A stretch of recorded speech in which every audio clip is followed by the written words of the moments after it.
नमस्कार, ये है राइजिंग इंडिया और आप देखने जा रहे हैं दुनिया में भारत के बढ़ते प्रभाव से जुड़ी एक रोचक रिपोर्ट। दुनिया क्लाइमेट चेंज के उस मुहाने पर खड़ी है जहां से पर्यावरण की अनदेखी तबाही का पैगाम लेकर आ सकती है।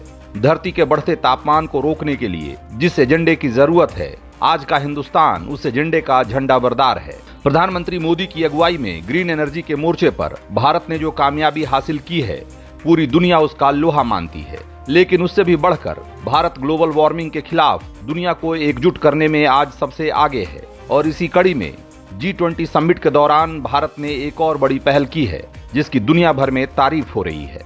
क्या है वो इनिशिएटिव और क्यों इसे ग्रीन एनर्जी के सेक्टर में एक गेम चेंजर की तरह देखा जा रहा है, ये सब आपको विस्तार से बताएंगे। लेकिन उससे पहले एक जरूरी बात, अगर आपने अभी तक चैनल राइजिंग इंडिया को सब्सक्राइब नहीं किया है तो दुनिया के मंच पर तेजी से उभरते भारत की उपलब्धियों की कहानियां जानने के लिए हमें जरूर सब्सक्राइब कर लें।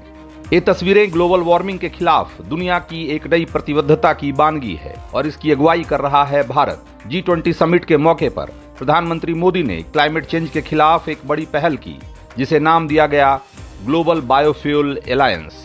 भारत और अमेरिका की अगुवाई में दुनिया के 19 देशों ने इस नए अलायंस में शामिल होने पर सहमति जता दी है। क्लाइमेट चेंज के खिलाफ भारत की ये दूसरी बड़ी मुहिम है।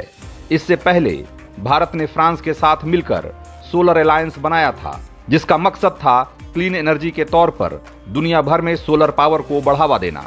नरेंद्र मोदी की अगुवाई में सोलर अलायंस को एक कामयाब इनिशिएटिव के तौर पर देखा जा रहा है और अब नरेंद्र मोदी ने लो कार्बन एनर्जी सॉल्यूशन के तौर पर बायोफ्यूल को बढ़ावा देने के एक ग्लोबल एजेंडे को आगे बढ़ाया है। भारत, अमेरिका और ब्राजील की साझा मुहिम में G20 समूह और उसके बाहर के 19 देश शामिल हो चुके हैं और आने वाले दिनों में इसमें और भी देश शामिल हो सकते हैं। अब समझिए कि ग्लोबल बायोफ्यूल अलायंस का मकसद क्या है। अगर मोटे तौर पर समझा जाए तो इस साझेदारी का पहला लक्ष्य है जैव ईंधन को एनर्जी के नए विकल्प के तौर पर दुनिया भर में बढ़ावा देना और इसकी पहली सीढ़ी है पेट्रोल में बायोफ्यूल ब्लेंडिंग। भारत पेट्रोल में 10% एथेनॉल ब्लेंडिंग के लक्ष्य को समय से पहले पूरा कर चुका है और अब 2025 तक एथेनॉल ब्लेंडिंग के टारगेट को 20% करने के लक्ष्य पर काम कर रहा है। फॉसिल फ्यूल के मुकाबले बायोफ्यूल में कम कार्बन उत्सर्जन होता है, साथ ही इससे किसानों की आय भी बढ़ती है। इस तरह से इकोनॉमी के भीतर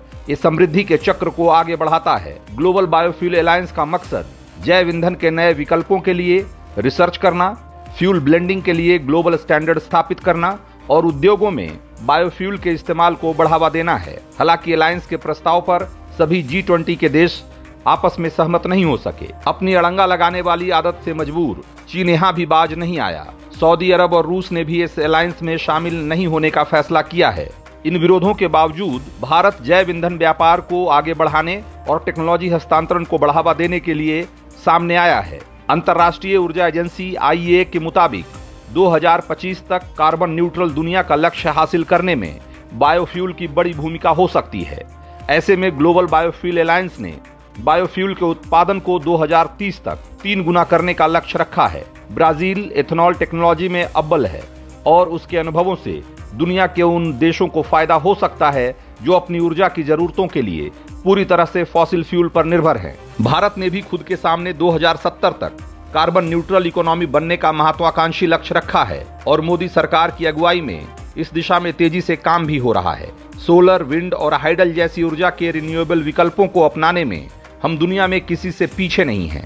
प्रधानमंत्री नरेंद्र मोदी ने ग्लासगो में हुए क्लाइमेट चेंज कॉन्फ्रेंस में मिशन लाइफ का मंत्र दिया था, जिसे क्लाइमेट चेंज के खिलाफ एक सशक्त अभियान माना गया और इस बार G20 के घोषणा पत्र में भी उसे शामिल किया गया है। असल में पर्यावरण को बचाने की कोशिशों को व्यक्तिगत व्यवहार में शामिल करने का प्रयास ही मिशन लाइफ है। मकसद ये है कि हर आदमी अपने जीवन में पर्यावरण को नुकसान पहुंचाने वाली आदतों को छोड़ दे तो जलवायु परिवर्तन की चुनौतियों से आसानी से निपटा जा सकता है।